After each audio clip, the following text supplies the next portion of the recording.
Group meeting today, we're talking about tablets in the classroom, sort of motivated by some coffee house conversations with Noah and other conversations that I've had around. And it turns out, with Ed here, we've got some, lots of folks who think a great deal about this. So what we thought is we'd really have a conversation about this.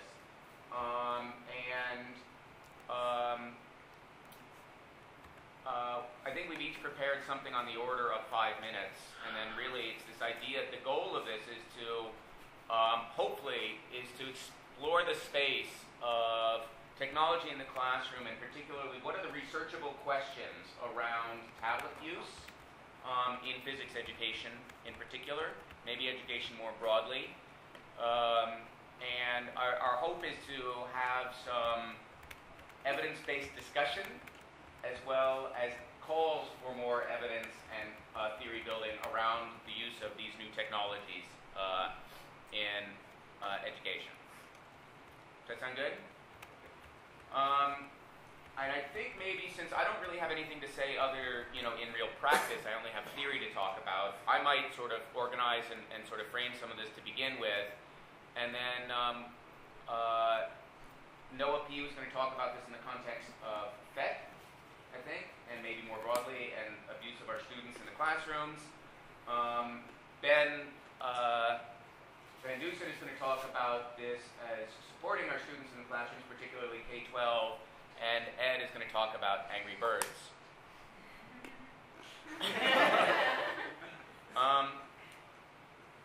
Do you want to introduce yourself any more, Ed?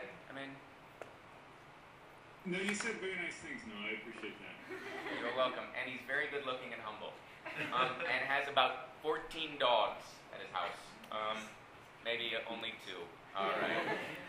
So tying with Steve now for dog use. All right. So I like to start big picture, and I'm unabashed as a sort of what I would consider, in a sociocultural camp, and I really work in what I consider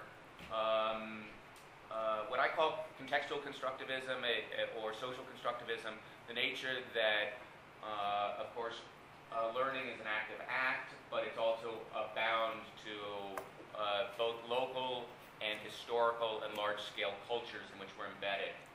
So starting from that claim, I would argue that education is a social act.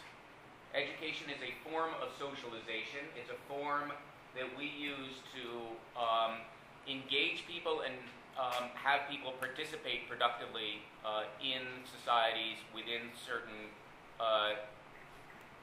cultural structures that we value, whether it's a physicist or a plumber, a bank teller or a president. We socialize people in particular ways, and there are certain habits that are acceptable or unacceptable. Well, maybe not for the president. Apparently nothing's unacceptable, or nothing's acceptable. Anyway, this is a form of socialization, and why technology is important with that, and I actually think about this as all forms of technology. Tools are or cultural artifacts are sort of historically rooted and culturally evolving codifications of social practice. Sort of what I would call a tool, if you want. I guess I could unpack that a little bit. But what I would say is these technologies, and whether it's a computer or a pencil or a language, can or in fact necessarily do reorganize social practices and social processes. And so that's, I guess, a postulate that I have along the way. But there are lots of folks who argue in that fashion, so that what I can do, and I'll give some examples, these technologies or tools more generally mediate our understanding and thought, particularly the kinds of tools that we're talking about. They, in sort of the sense of Andy DeSessa and Don Norman, who talks about distributed cognition. Andy DeSessa is really a knowledge and pieces guy. He also thinks about the use of technology in some sense to go beyond ourselves, so that we can do more than, we can augment how we go about things. And whether it's short-term memory and you can remember 7 plus or minus 2 things, until you have a pencil, right? Or it's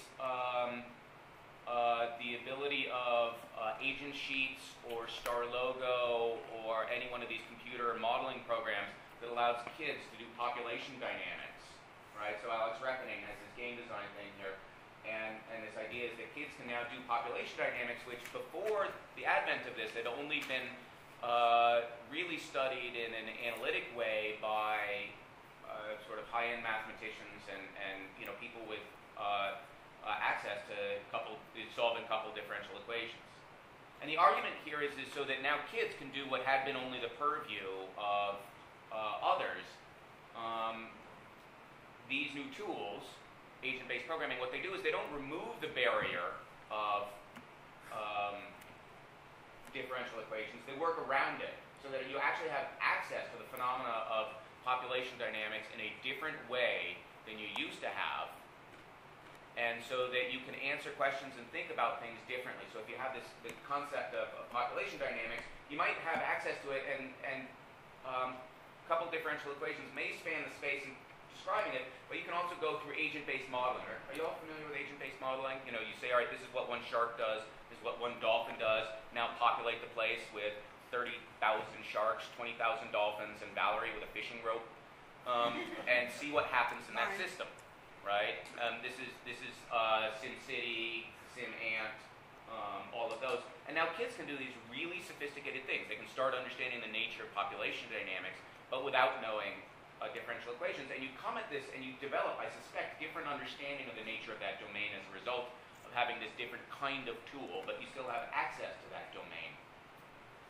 I also argue that context shapes tools. What kind of environment we're in radically determines how we use tools. And so this is this example from Corinne Minogue that Joe Reddish has popularized, which is if you have a function, say, that's a constant times the quantity x squared plus y squared, what happens, what's the function of r and theta? If you're familiar with this, so if I say t is equal to the constant times the quantity x squared plus y squared, then physicists say, oh, that's just c times r squared. But mathematicians say, no, that's c times the quantity r squared plus theta squared. Mathematicians are substituting r squared is equal to x squared plus y squared. A shift in coordinate systems, mathematicians, in fact, are just substituting indices. R goes for x, theta goes for y. And that's a different cultural norms, different context in which people are embedded. Who's right? Who knows? You don't believe that people do that? I still believe. Well, that's because you're a physicist. So, Everybody claims it, and nobody's got anything back. oh, every time I give this talk to mathematicians, I regularly will get r squared plus theta squared when I give talks publicly. That's your Steve. Yep. So you've done it? So, I give this example all the time, and I get split audiences. Almost all the time, unless I'm just talking to like us. So that's exactly right. You don't believe it because you're embedded in a culture. I like to see evidence. That's my culture. Oh, okay. My cultural norms. Okay, mathematicians don't believe in evidence. I guess I'll end here with some other thoughts, though, about the nature of tools as we set up and talk about things. Tools are both material and intellectual. So this phone is both an object, but it also embodies with it certain forms of use. So I build into it those ideas. And so too are words on a printed page or on a projected screen. There's a material sense to them, but there's also an intellectual side to them as well. They're historically rooted. They come with them, a history embedded within them that they bring, as Jay Lemke says, books or printed artifacts or objects themselves bring long-scale history forward in time to the present.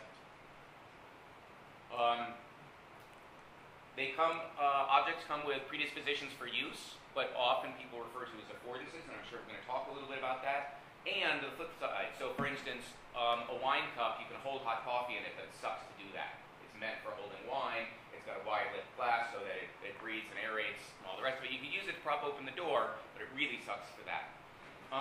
That said, our abilities or our capabilities shape how we use tools. My favorite example of this is that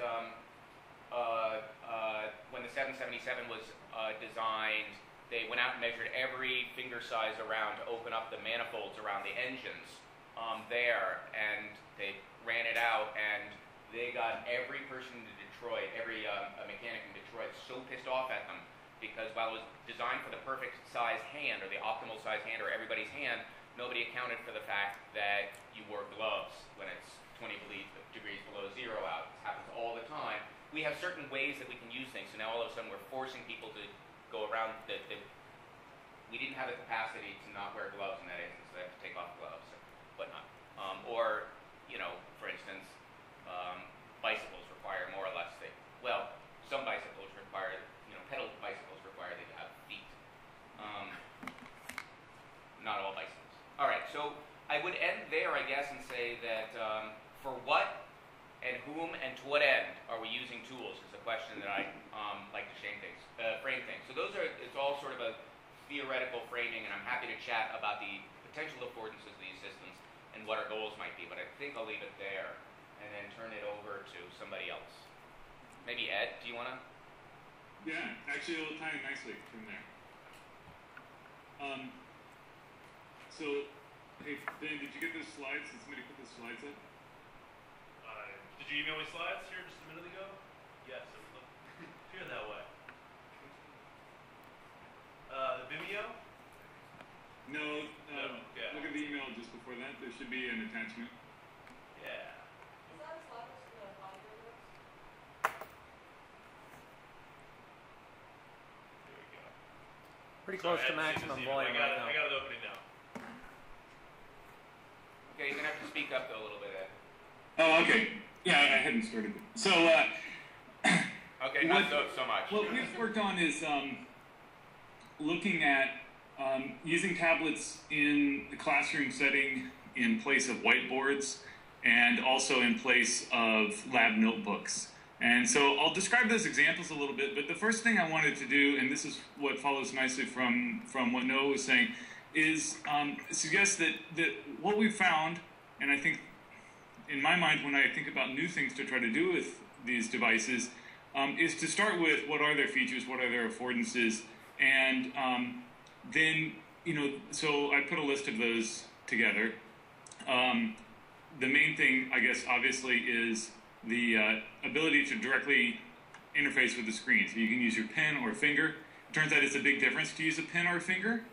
Pen support on something like an iPad is pretty lousy, but on a tablet PC, it's very good. Digital ink is another thing which I would sort of list separately from that, because while you can interact with an iPad and do all sorts of manipulations of the screen and the objects on the screen, there's not really any support for using ink unless you get some additional apps that are specifically for that. Whereas on a tablet PC, the operating system has ink sort of built into it, so you can draw on top of things in a lot of different applications. And depending on what you want to do, obviously that can make a big difference. Other things that matter, obviously, are that you have the whole computer, you have the internet, you have a keyboard sort of behind you, also available. The form factor, the physical size, how large it is, the fact that it can be held like a writing pad, is a big difference from a regular laptop, for instance. The startup time matters in educational settings. A lot of times if you spend 5 minutes getting everybody to boot up and log in, that's probably not acceptable. An iPad starts very fast, so that's a big advantage there, I think, for it. So if you start from these features, these affordances, and then you sort of think, well, what does that make this useful for in the particular context of physics classroom? If you go ahead one slide. So it's really, in our experience, really great if you want to show visual or symbolic material, if you have an informal setting where things don't have to be perfect, you have limited prep time. So if I'm going to write a paper, I'm going to bother to typeset the equations and all of that. But if I want to just explain, do a sample problem, do a derivation in front of the class, it doesn't have to look perfect. I don't want to spend a lot of time getting it ready. I'm probably going to want to use symbols, make a drawing, all of that sort of stuff, which takes a long time to do with, sort of your standard software. But it's really easy to draw by hand. So those are, I think, some of the winning points, or some of the indicators that the tablet could be a useful thing to employ. Some of the other things I mentioned a second ago also come into play. So for instance, we're thinking about trying to use iPads in an astronomy class, because when you're outside looking, trying to look through a telescope, look at the stars, it's not very practical to try to also hold a laptop. So just the fact that it's a slate form factor is really helpful there. And then you've also got all the accelerometers and ability to orient the device and display the stars that you're looking at and tag them. So there's a lot more to say here, but let me go ahead and talk about some of the examples of stuff that we have done. So the one place where we've used this, go ahead, is a class where we do a lot of small group work. It's sort of a discussion lab-based class, and there's not really a lot of formal lecturing. The students primarily work in groups to solve problems, or in other ways respond to prompts from the instructor. So they used to do this on whiteboards. They had whiteboards that were on the order of a couple feet in size, and they would work at their tables doing this.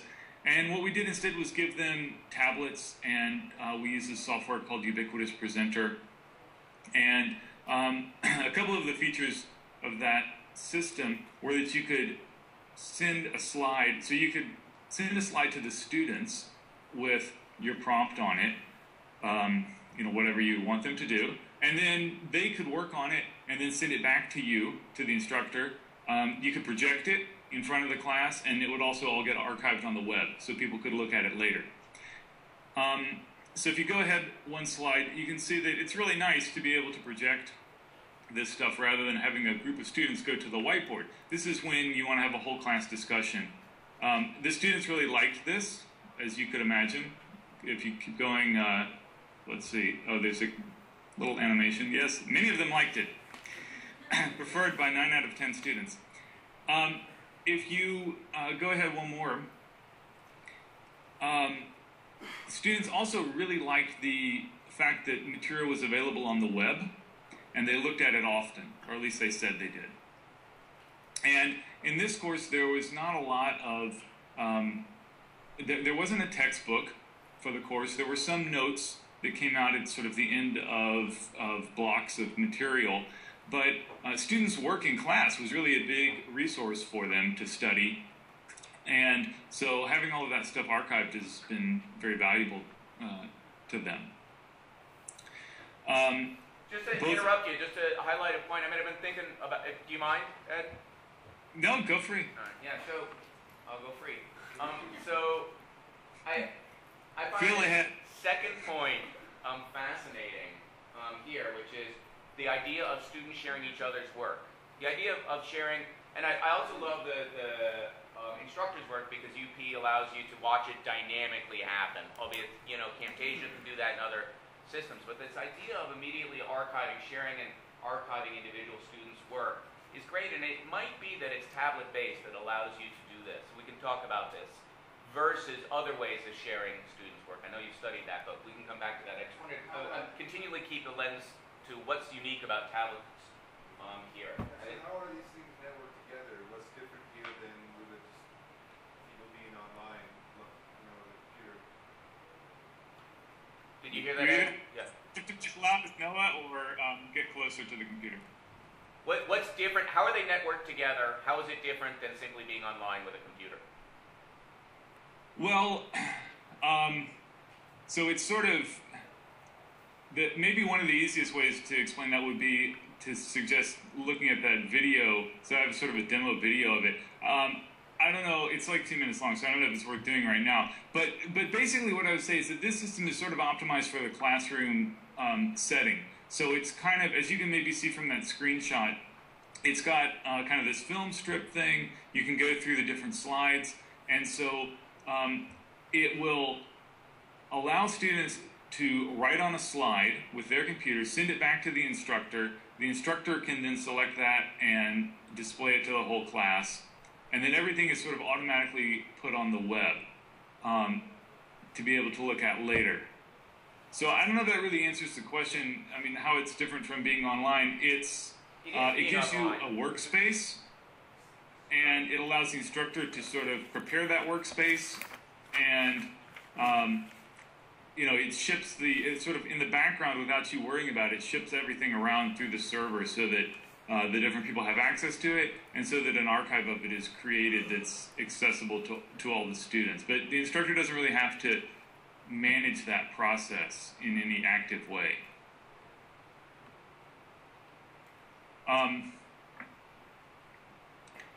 If you go ahead another slide or so, what's interesting, so the fact that you create a digital record of this stuff is one of the things that the tablet allows you to do. One of the things we ended up doing later was also taking pictures of whiteboards and posting those. So, I mean, there are other ways to create digital records of things, but if you're doing it on a computer, it's sort of happening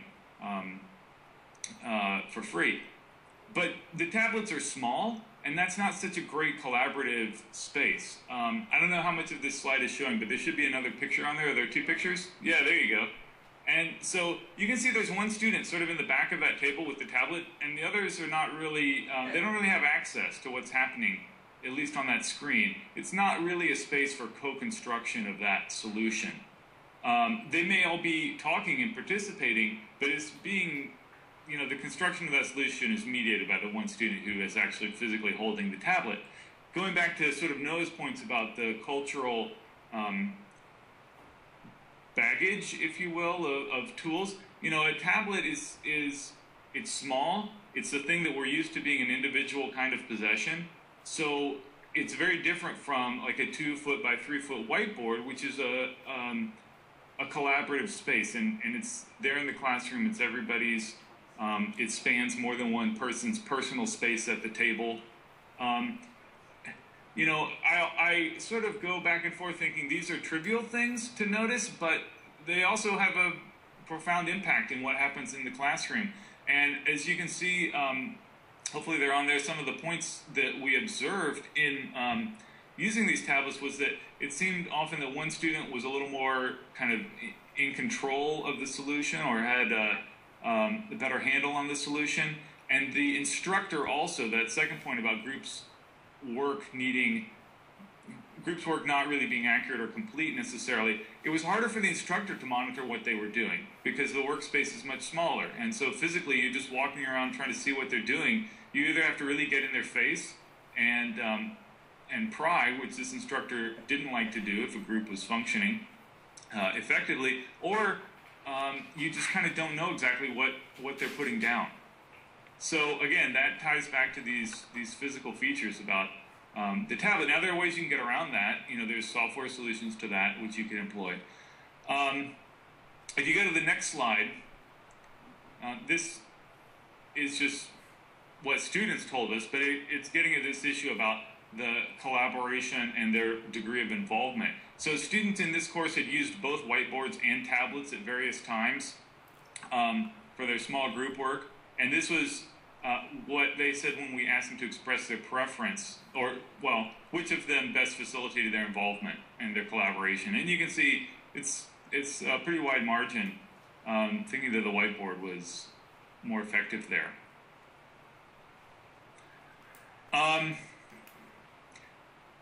So the other example is a little bit different. It's about using these tablets in the lab. And I don't know how much time you want to spend on this, but if you just sort of click through a couple of the slides, you can sort of get the idea pretty quickly from that first slide that you use a lot of equipment in the lab, and it'd be nice to integrate the way that you use all of that with the way you keep notes. And so you can see kinds of different examples. That's what's on the screen now, I believe, of the kinds of notes that students put. So you can see there's this really cool simulator that they used in the bottom right. It's a joke. Okay, never mind. We were laughing. Thank you. No, I don't need to pity it. But I love the idea that you can take a screenshot or even drop the simulator into your lab notebook. Yes, and you can see they wrote on it. They made some notes to the instructor about what's going on there. And then the next one over is they were told to design some household lighting situation, and they were using the PhET to try this out, and then they copied the sketch in their notebook.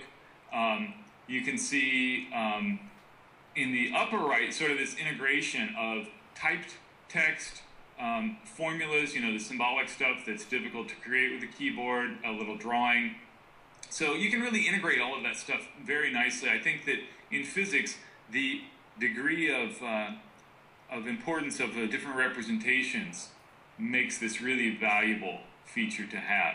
And so we set up you could say this is kind of a straw man comparison, but what we did was we had students keep a notebook either in a paper notebook or on the laptop, the tablet. And we looked at how often in that notebook they used the different representations. And so that's on the next slide. And the main thing to notice there is, oh, no, it's not actually, sorry. That's just sort of the design of this. So they did note-taking either on the tablet or on the paper and pen. And then they had to write a report. And so when they wrote the report, they could continue to use a tablet, or they switched from paper and pen to a standard PC. And what you see in the charts there is that there's really no difference in the extent to which they used these various representations in their notebook, where it was easy for them to draw them, right? Either drawing on paper or drawing in the tablet.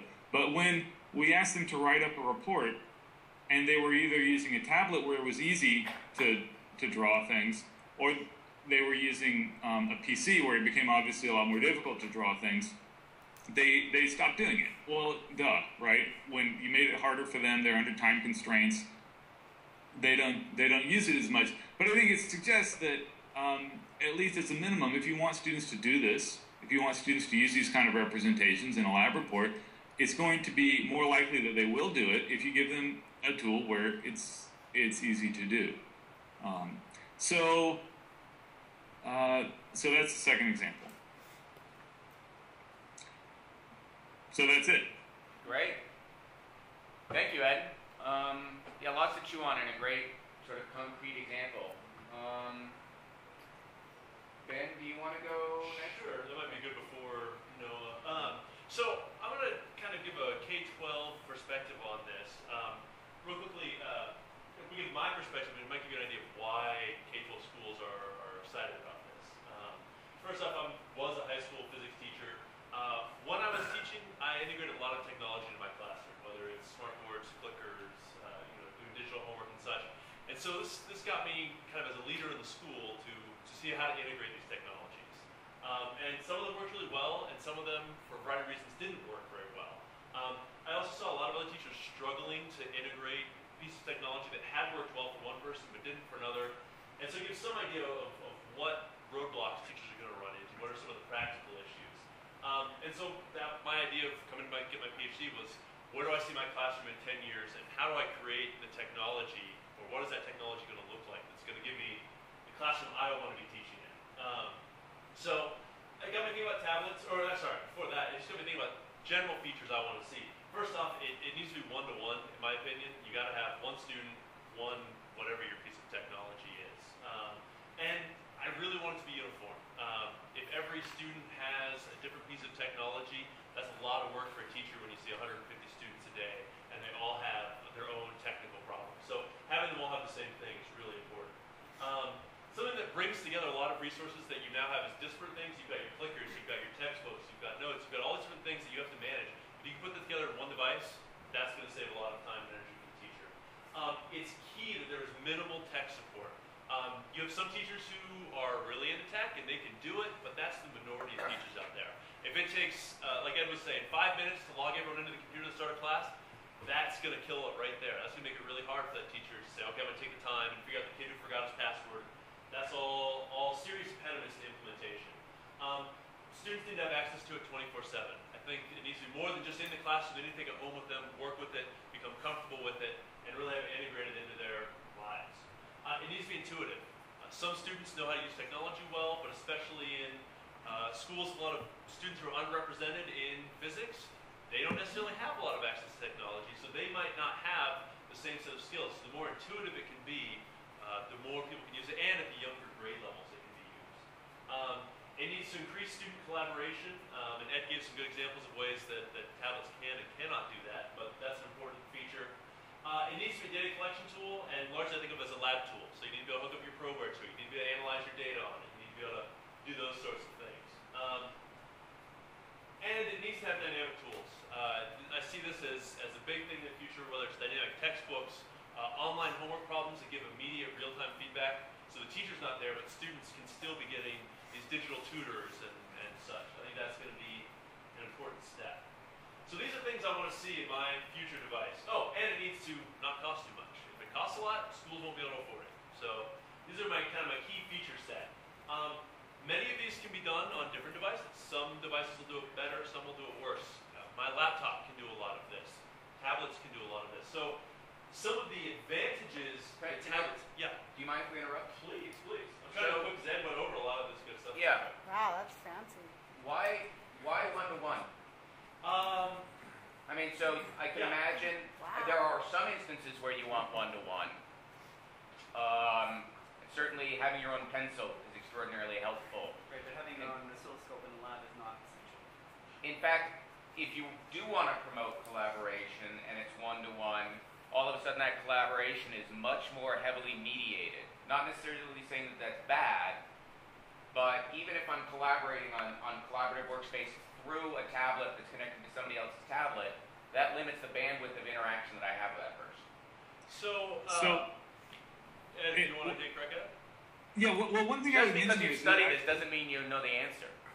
well, so we've Actually, it actually does. seen in the one case where we replaced the whiteboards, we gave one tablet to 4 students on a huge table. That was clearly a problem, right? So it would have been better in that case to give each student a tablet and then have a shared workspace. We did that with the lab books. So when they came to write up their own lab report, they could do it on their own machine. But when they were brainstorming how they were going to design this experiment or whatever, we wanted them to have a shared workspace. So we used, we just basically set up a collaborative workspace where when you write on your machine, it appears on everybody else's in your groups, right? It's the internet, turns out. So what was interesting was I was worried, for instance, as Noah said, right? This is now, the interaction is mediated through this. I was worried they would not feel like they were able to really talk to each other because everybody's looking at their computer.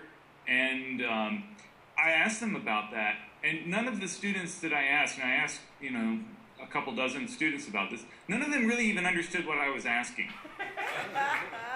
I am Like, so we're all old-fashioned. I'm thinking of what happens at the dinner table, right? My wife and I are both looking at our computers, and we're not talking, and then, but they didn't really seem to think that was a problem at all. And the tablet is one nice thing about it. The form factor is you don't have the screen up; you're flat, right? So it's not so much of a barrier between people anymore. Right.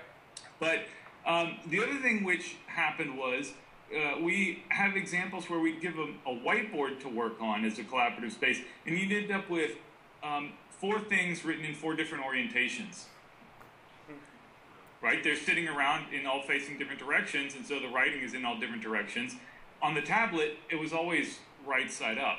So, again, sort of a small thing, but a way that their interaction is structured by this device and its capabilities. So I have a fairly different reason in a K-12 classroom why it needs to be one-to-one, and it's one of the most important features I've got. That's why I have it as my first one, because if you have students and 80% of them have computers at home, you cannot give them an assignment that requires them to use a computer at home. Right. It's just, that's not going to work. So you need to make sure every single one of your students has access to that, not only in the classroom, but out of the classroom. So that's one of the big reasons. It's just access equity.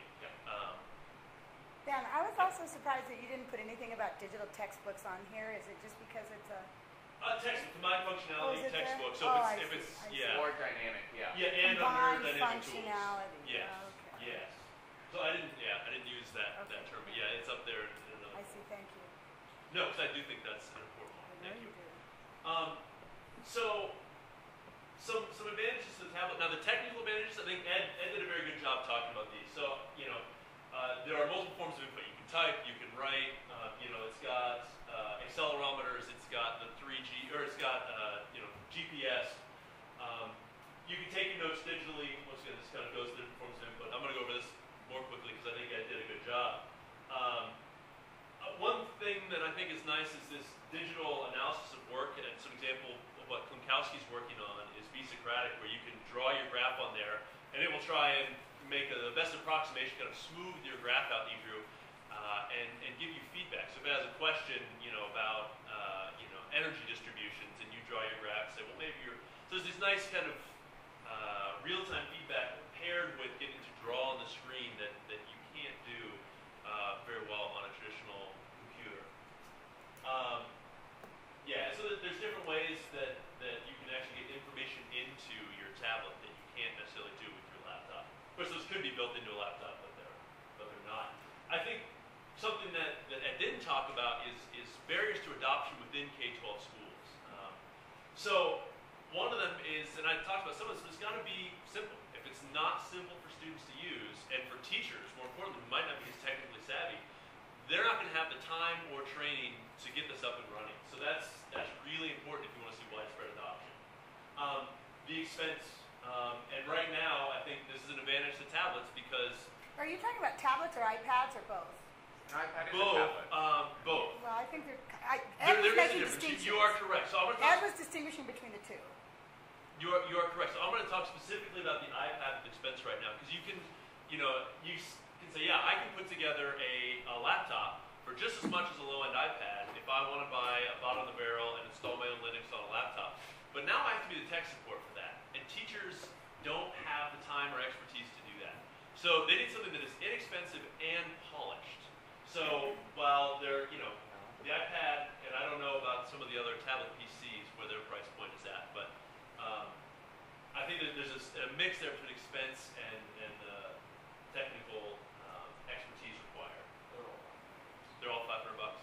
And my concern, honestly, with many, if you're giving every kid laptops, especially cheap laptops, there's just going to be tech support that's required. Most schools, large high schools, have one part-time tech person who is never going to come by your classroom. So, but iPads require some maintenance as well.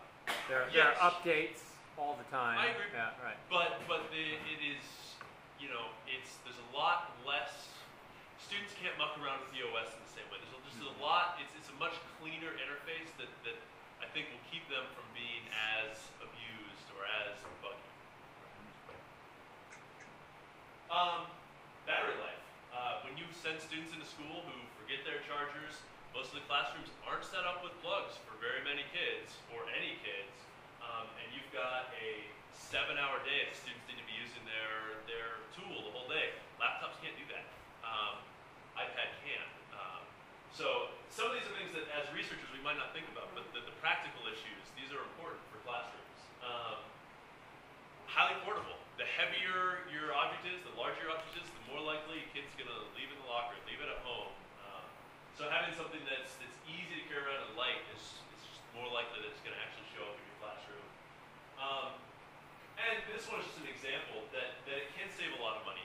You don't necessarily have to buy a whiteboard. This can now be your digital slate that's projected up to the screen. So you can replace some of the things in your classroom with this, and that will save money for the school, make them less cost prohibitive.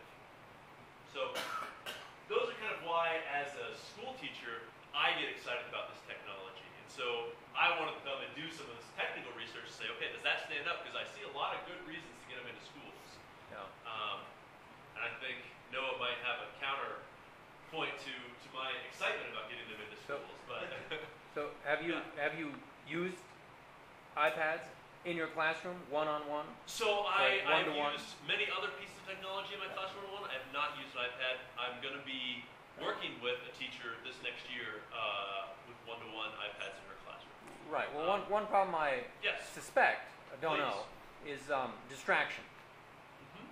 So when they own it, I agree one-to-one is important for them to have a sense of ownership. But once they have a sense of ownership, it's much harder to control what they do. This is true. So there are definitely constraints to it. I mean, how do you make sure they're not just surfing the web on other Right. things during class? Exactly. I think, so for an advantage of a laptop right now, let's say you have an Apple, you can have Apple Remote Desktop install all of them, you can see what they're doing, Right. you can lock out computers, you can do a lot of stuff.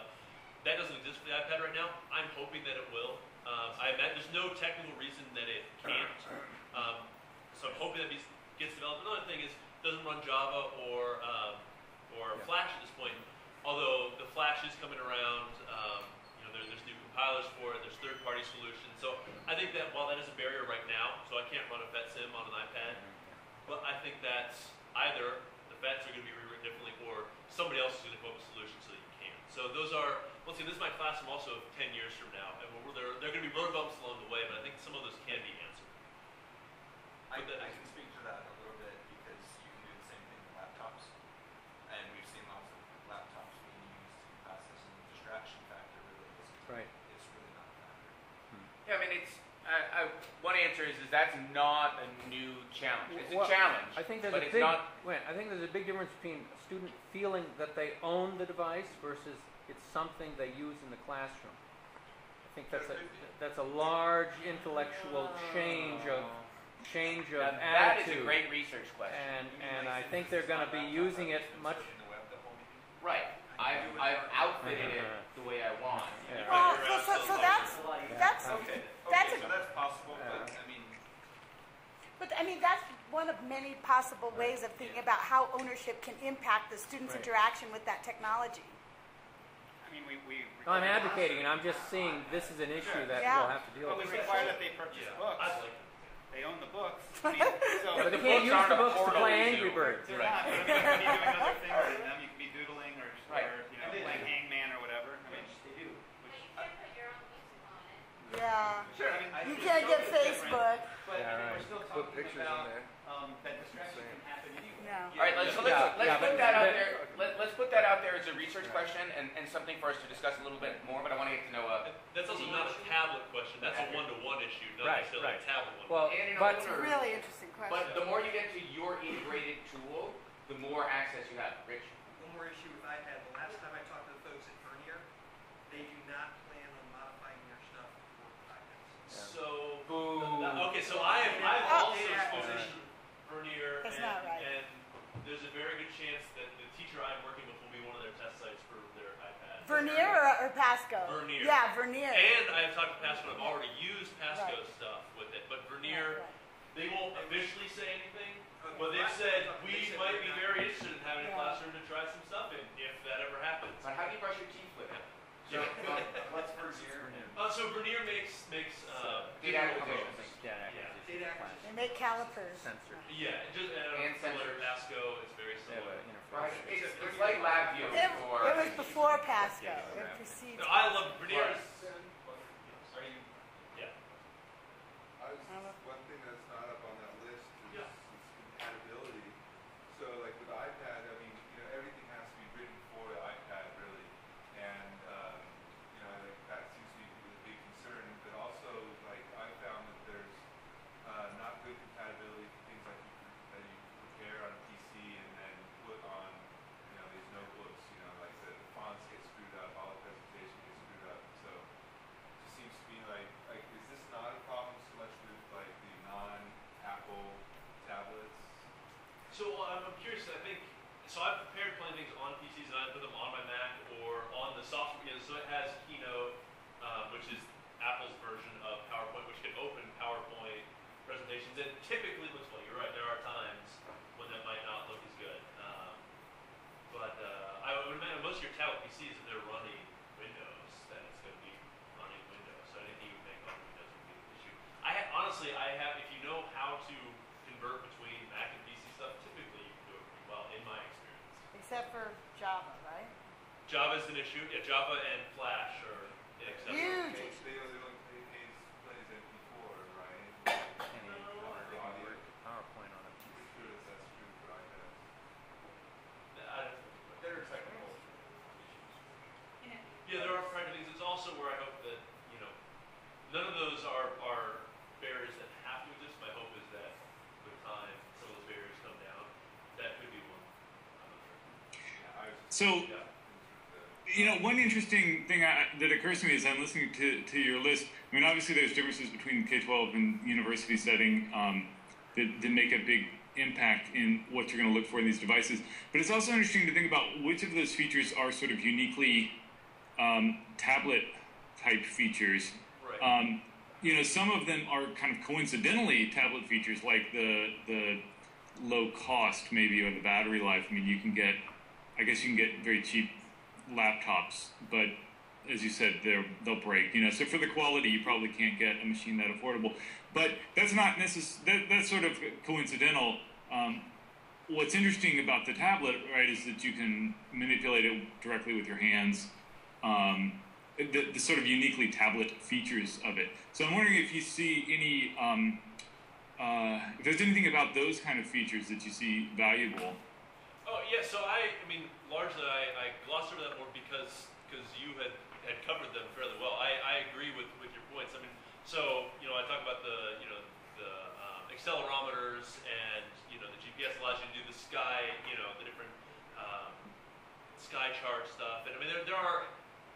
I agree. I mean, the same advantages that you get in the university setting for those, I think, are similar to the high school setting. I think those overlap quite well. The main differences were the adoption issues. Well, I think also you covered a lot of that in the sense of using the word intuitive, albeit I think I'd want to unpack that a whole lot to understand what's the nature of intuition, what's the difference with a haptic interface versus even a mouse.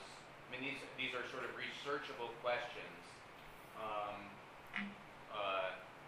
here, but they're open, near as I can tell. Although places, some of it, we can draw analogies from other areas of work that we've done.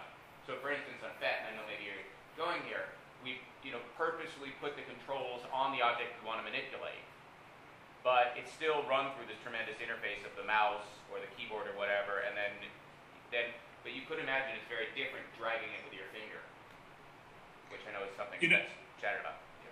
Yeah, it's interesting also because it seems that Apple is not really interested in making their full computers tablet or touchscreen devices, but what they are moving towards is larger and larger trackpads.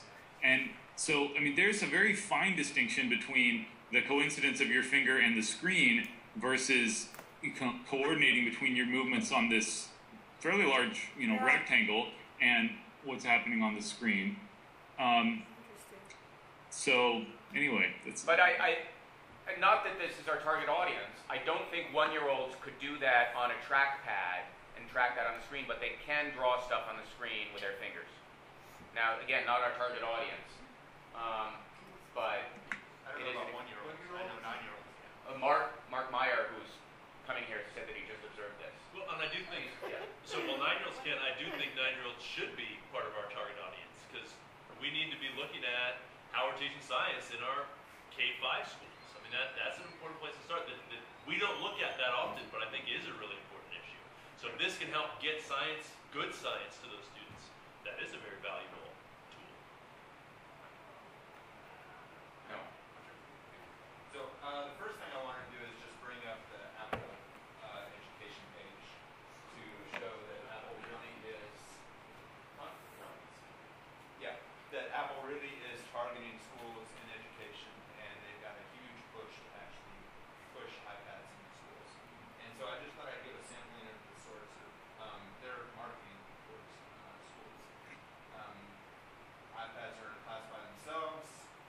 You can do Page's keynote in numbers. I don't know what numbers is. Numbers is Excel. Is there Excel? Excel? You can make movies. You can use Is there any way to speak up, Noah? Yeah. You can do iTunes, which I guess will let you watch videos and things like that on the iPad. Let's see what else. The iTunes University has like all the free OpenCourseWare stuff, or a lot of it on there. It's apparently a novel way to buy and read books. And it's the best way to experience the web, email, photos, and video. All the standard apps. And then Learning Landscape just got bigger. So that's Apple's pitch for using their iPad in schools. Is that a mobile app there? Are they subsidizing? You get a $20 discount. $20 discount. Yeah, it's That's not their good. educational discount. No bulk No. purchase Nothing. discounts? Nope. The bulk is also like $20. I see. Yeah. The local Apple store currently has a huge window display about putting iPads into the hands of Teach for America teachers. So I'm not entirely sure how they're working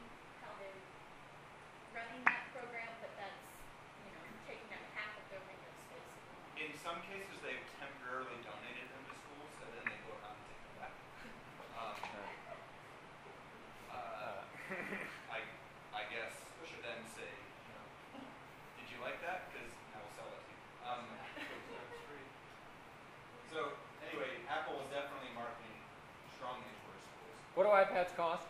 $500 for a low end. 5 to 1,000. Yeah.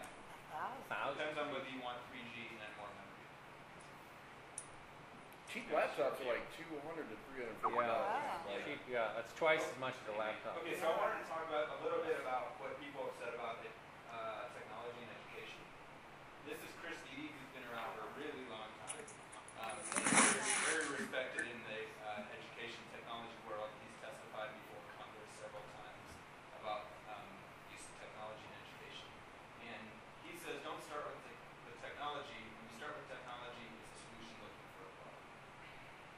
And I mostly agree with this, which is that people have widgets and gizmos and they think they're really neat. And I'm going to sound like I'm hating here, but and the first thing they want to do is use them and then figure out what they're good for, rather than figure out what the problems are and trying to find technologies that fit that. The place where I somewhat disagree is that you can have technologies that you don't know what they're good for until you start using them, and then you find out what they can do. So don't we call that innovation to some degree? I don't know. I don't necessarily think so. I think we call it getting lucky. Because I think for every one technology that has led to something new and interesting, there are probably about 100 and it costs people a lot of money. Oh yeah, but I mean, wait a sec. I mean, are you arguing on it? Well, never mind. Let's come back to that. Let's take Steve Jobs going to park to see the, Yeah, right. So what I'm saying is that what I see as the marketing angle on the iPad is the starting with the technology and then looking for problems to solve, which may or may not solve it, but it's costing people a lot of money. If technology is simply used to automate traditional models of teaching and learning, then it will have very little impact on schools. If it's used to enable new models of teaching and learning, models that can't be implemented without technology, or I should put without new technologies, then I think it will have a major impact on schools. And I completely agree with that. Now this is interesting. I want to talk a little bit about the narrative surrounding the entire push for technology in schools, especially anything that's new, and what some will cynically say shiny. So this is the same guy, Chris Eady, stood up at a conference I was at a while back and said, if you have a p-value of 0.2, that means there's only a 20% chance that it didn't work. What we have now in schools is a 100% probability that things don't work, so you might as well take the 20%. So this is a well-respected person in the field of education research and technology who stood up in front of the audience of teachers, etc. What was he talking about though? He was talking about technology. So what He was talking about research. What does He it was mean talking that about that's research. 100% probability that things don't work? What he is talking about is the narrative that schools are broken and nothing that we're doing. Our schools are failing. Our schools are failing. 100% failure rate of our schools. I'm Yeah, sure that's yeah, very it's it's better than what we have. Our schools are worth can't get nothing. any worse. They can't get any worse. I'm not happy schools. So, well, there were other people at the school at the conference, including Alan Collins, who said we should fix schools. So anyway, there's a narrative that seems to be surrounding this entire push for new technologies, which is that we have license to go and take new, untested items like the iPad and put them into schools and see what happens because we couldn't do any worse. And that actually, I think, has been enabling people to not question what negative effects and consequences throwing new things in. That's one of my main concerns. Here's another thing. This came from an NSF program officer. In 5 years, schools will look completely different. Heard that before. I'm sure. So, you know, Heard that about 50 years ago. right. So I hear things like this, and I say, and this drives, and I think this drives a lot of this drive to just do something else. Okay? The NSF has this innovation bias, which is we want studies that are doing what nobody else has ever done before. We consider that innovative. So that's what we want you guys to do. So anyway, I'm being fairly cynical here, but this is the environment in which this technology is being introduced in the schools. This is from a site called Why iPads Should Be Used in Classrooms. It's from a site called iPad in Schools.com. It's the first thing that comes up if you type in iPads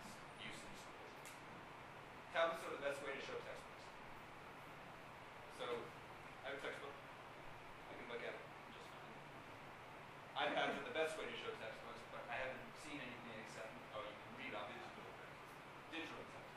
Right. No, but I mean like PDF file tablets that are awesome for reading, but very hard to. Okay, I'm going to get to that. So, classrooms are ready for tablets. Not sure if that's been demonstrated. Tablets fit students' lifestyles. The bit under this was saying that every student now has some sort of handheld touchscreen device, and they expect this sort of thing to be in their life. My question is, what students? Have they been to most schools? I don't think most schools, the kids are walking around with iPhones. Maybe old phones, but I just don't think this is true. Tablets have the software to be competitive. We've already cited lots of software that the iPad can't run that can be used in education. Tablets integrate with education IT trends. I'm not exactly sure what that means. I think they mean that it can be easily integrated and controlled remotely, but then you run into the same problems of it takes 5 minutes to log on. Tablets are becoming more available. That's true. They're becoming more available. There's a number of them besides the iPad. They're all about $500 unless you want a nice one. I mean, one with 3G and more memory, then it's about $700. A laptop, actually a perfectly fine laptop that can compete with an iPad in terms of functionality is $400 a piece. This is what we're using in Output Schools in Dallas. They bought 120 laptops. Each of them was less than $400, and they worked just fine, except that their IT people completely screwed them up by putting all the security stuff on it. But the laptops themselves are totally reliable. They're really lightweight. Students don't pick them up very easily. They don't take them home. And just pencil and paper is about 10 cents. So one of the things is if you can do something with pencil and paper and it costs 10 cents, what I want to make sure is that the expensive technology is actually buying you something. You can't do it the other way. And that gets back to Dee Dee's point that you should actually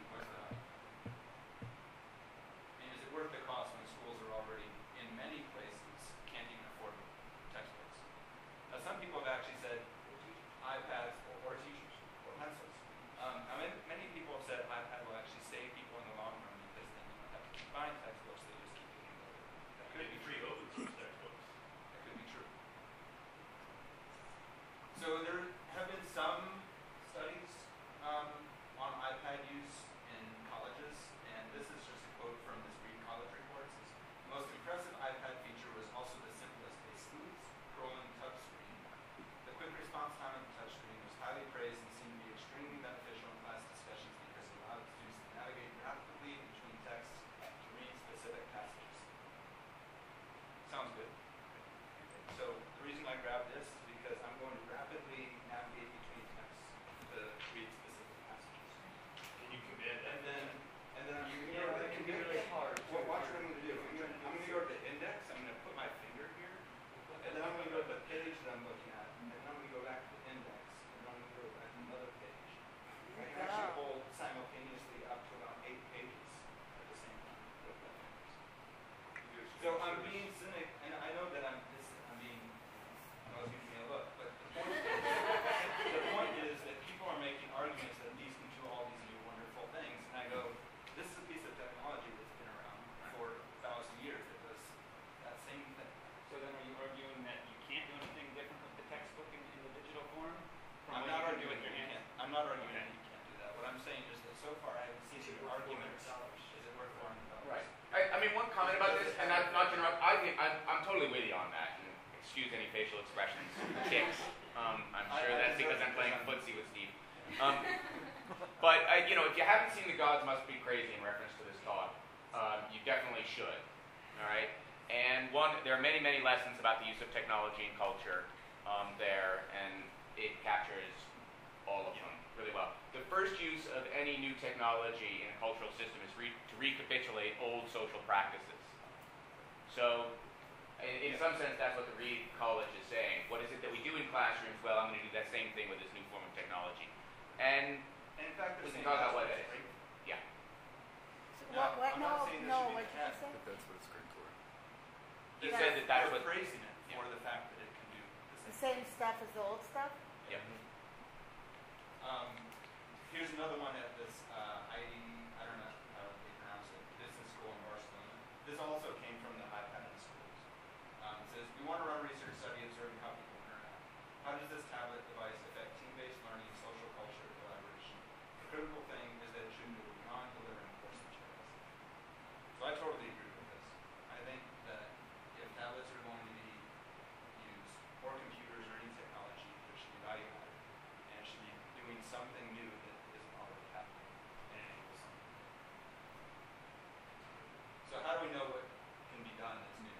Well, I think the framework for this is affordances and constraints. So affordances are things that you perceive that you can do with some new technology. So this book can be read only if I know how to read it. It's only an affordance if I perceive that I can read it. That's not normal. That's a different definition of affordance than I use. If the user what? perceives That's it. the old definition. so that's Gibson's definition. Right. Which is that an affordance is something that something can do. Right. Norman said it's useless if you don't know what it can do. Constraints are what you perceive cannot be done. And so, oops, that came in the wrong one. Anyway, if you haven't seen this already, a lot of you have seen this. This is the door example. How many of you would push this door? I wouldn't have read it. Nobody. Everybody would grab the handle and pull it right now. Because this door has an affordance, which is that you can pull on it. And it fits what we perceive should be done. This one has an affordance, which that it can be pushed. It also has a constraint that it can't be pulled. And so you always use the door handle. So the question is, how can you build those into pieces of technology so that they get used in a way that is productive? Affordances and constraints can be both productive or not. And so the question is, what are the affordances and constraints of different technologies that actually make them more productive than what we're already doing in classrooms? That's what I really want to know. And I'm really glad that you guys are working on research to actually find this out. Because what's disappointed me about Apple is that they seem to be pushing this without telling me what the affordances and constraints are that will actually make it different. Except the tablets are being used. Don't you think those, I mean, just to defend Apple for some Good, reason, yeah, you should. unknown to I'm me. purposely going, Sometimes really they're hard. hoping that the user is going to be the one that defines that. The user is going to be the one that determines that. Not as that I can tell. I mean, if Oh. anything, they're actually pretty heavily constraining what you can do with them. You have to get stuff from the Apple Store. People have actually complained that reading books and organizing your files on them are incredibly difficult because you have to go through iTunes just to transfer PDFs. So Yeah. Apple has not gone out of their way to make this a user-centered experience in terms of what they get to do. It's mixed, of course. I mean, there are ways of doing this. I mean, again, just to play on a little bit. I mean, Apple's gone, and it's actually one of the masters, though, about thinking about affordances as a system. They haven't externalized it and they haven't shared it. They're incredibly devoted to the idea of design. It's not accidental that it's exactly the size that it is, and there are a bunch of reasons for that. That I guess I could guess, but I don't know. One of which, however, is that it sits in your forearm extraordinarily well. Apple did it as far as but they took it. Right. Well, whatever. They built it into their product in a knowing way. And yeah, I mean, who knows? Apple was probably the first person to say, "Oh, we didn't invent anything. We just made everything that exists already better." Is what they would say. Sure. Now, part of that is marketing. Yeah. So, no, I sympathize with a lot of what you're saying. I certainly believe that if you're trying to use this stuff, you should start from whatever pedagogical goals, and objectives you have, and then ask, how is this going to help you accomplish it? And if it's not going to help you accomplish it any better than a book, then use a book. And the funny end to the story about the tablets in our classroom is that now what we use are the whiteboards again, but we take pictures of them and post them on Flickr.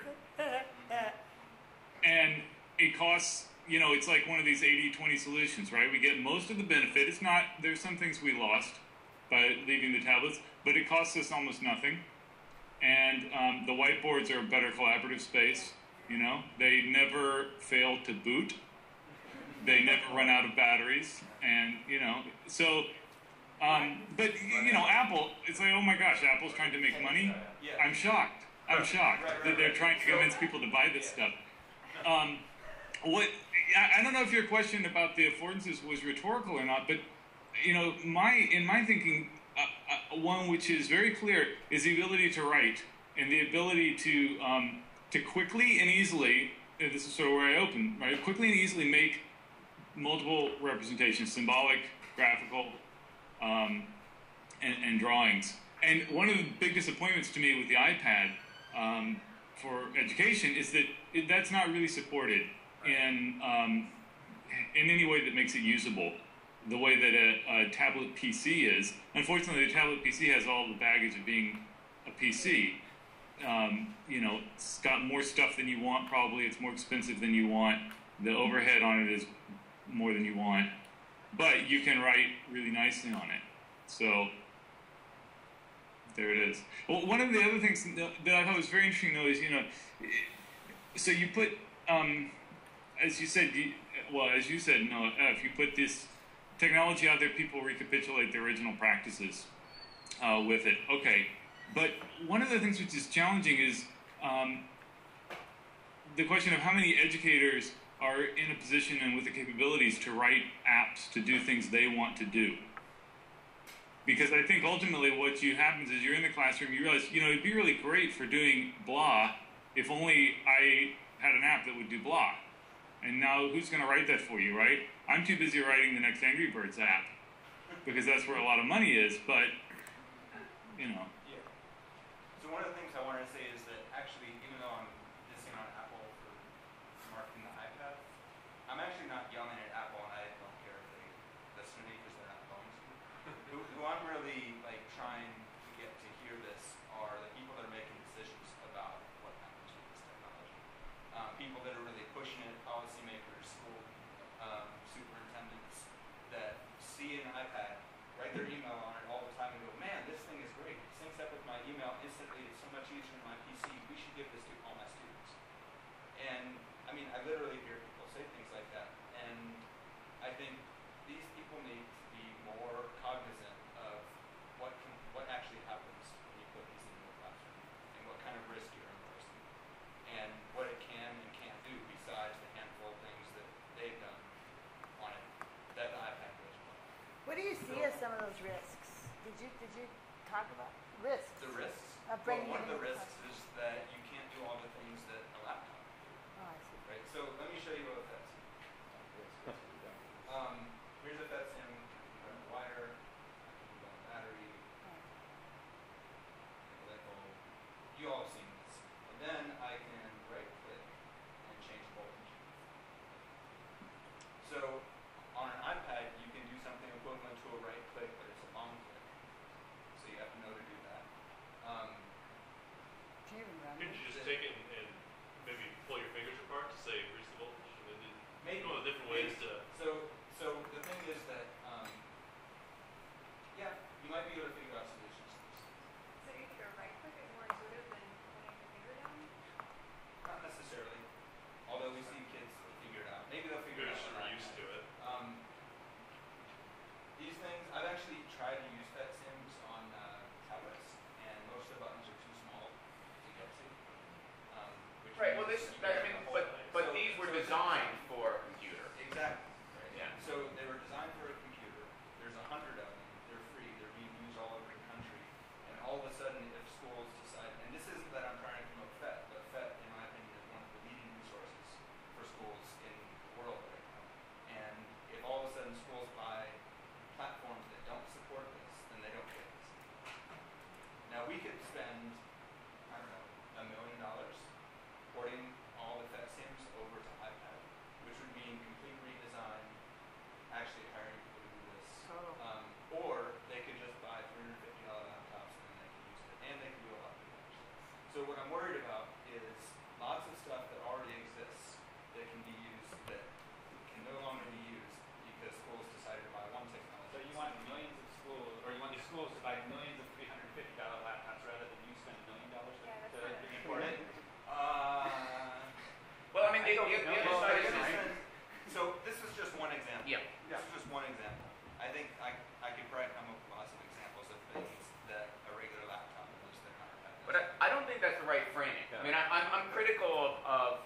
iPads and tablets for all kinds of reasons myself, and I think that they're limiting. But I don't think to say, wait a sec, you're going to miss out, on all this history. I think that's part of it. But there's all kinds of, nobody uses Sunburst software anymore, right? The Apple II software, which is fabulous educational technology. Really amazing stuff that you can learn a tremendous amount on. Yeah, well, all of them. So let me put this another way, which is to say that in some sense my answer is we don't know. Exactly. And nobody's asking. Right. I think that's the big issue, is to say, because if you can't, the point is unless we start imagining a future that's different, right, then we're not going to push the envelope to take, and I think what you need to know is what are the affordances of that system, what can it do that a PC couldn't do, or pencil and paper can't do, or whiteboards can't do in a particular way, and I think there may be something. And I think it's going to end up being associated with Mike's comment about how sociologically and psychologically it has some kind of impact on the way that a person interacts with the content of a course. That's kind of what Ben has spinned in a couple of the grant proposals, is this idea of how you could capitalize on the size of this thing, the portability of this thing, to increase the or to help students feel more connected to the content and to take it home. Bridge their home lives with their school Yeah, lives. Connecting their home and Which school. goes back to the comment that you made before, Ed, which I find stunning, which is, of course, students don't think now that their forms of mediated interaction are mediated or limiting. We live in a Twitter society, right, where that's how people are facing a society where people expect to communicate in those ways. The good news and bad news. The good news is it'll be easier to do that through a tablet or whatever, move to a tablet as an interface. The bad news is it limits the bandwidth of interaction. There's no question about that. It does. But then can I bring up another challenge that I've had with the iPad personally? Yeah, Or are we getting ready to roll? I it's have fun to a go. 2 o'clock tour that I'm running, so I'm good sorry. to see you. But no, you guys Never are mind. going. No, Yeah. we've got to finish. Okay, I guess we'll officially end then. All right. Thank you very I much, didn't Ed. And if you guys can stick around. See you, Ed.